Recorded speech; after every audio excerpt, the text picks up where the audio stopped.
and welcome to the Geek Legion of Doom. This is a superhero review. Today we're going to be having a look at The Crow, a 1994 movie starring Brandon Lee, Michael Wincott and Ernie Hudson. So The Crow has quite some notoriety, mostly because its star, Brandon Lee, was tragically killed on set whilst making this film near to completion. Now obviously I'm holding the film in front of you, so they obviously did complete the film, but it was made with sort of body doubles and computer imagery to basically finish the scenes that are missing. So obviously this being Brandon Lee's final work and arguably his best film to date, I would say.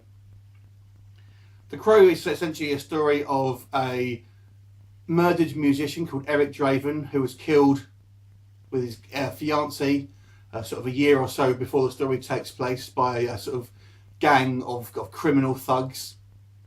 And he's brought back to life by a magical crow, although you're not really given any more explanation than that, to come back and exact revenge. So he digs himself out of his grave, goes back to his old apartment where everything is essentially trashed. He dons the sort of like a clown makeup face, although you don't really know why he does that, to be honest. And then essentially exacts revenge on his killers. So calling it a superhero film may be a little bit of a injustice, really, because he's not necessarily. Arguably, he isn't a hero as such. All he's doing is exacting revenge on his killers. He isn't going out stopping crimes or anything like that, and he certainly really has his own self-interests at heart. He does on the way stop to help a girl who knew when he was alive and her mother, but generally speaking, his interests are his own. That's not to say he's a bad guy. He's just looking out for number one. So I do count this as a superhero. He kind of wears a costume. He fights bad guys. It's based on a comic book.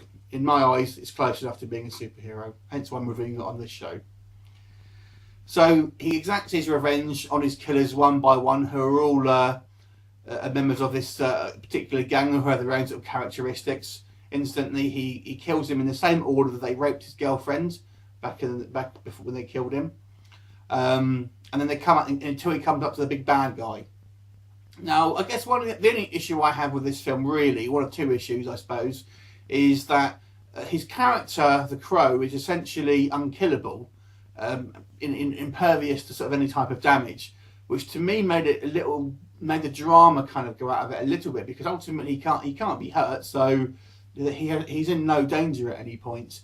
There's a small plot twist at the end that makes him maybe partly vulnerable, but to me that's a little bit too late. Now, that might be a minor quibble, but I actually held this film in quite high regard, so minor quibbles is all I've got. The only other thing I would say is the main bad guy, Top Dollar, I thought was possibly a little bit too like a cartoon character. Ironically, this being a comic book adaptation, but I didn't really like him very much, to be honest with you. I thought he was a fairly weak lead man, or lead bad guy at least. But to be honest, apart from that, they're my only two real main criticisms. The story is very, very stylistic. The art direction, the cinematography is great. I think the effects are fantastic, considering CGI wasn't really used all that much then. Obviously they've had to sort of use body doubles and paste his face on different things just wanted to actually finish the film. But you don't really notice it, I don't think. So my hat's off to them. And it's obviously not a massive budget film. It did actually spawn a number of sequels, but none of which even come a fraction of how good this film is. So they're best left avoided, to be quite honest with you.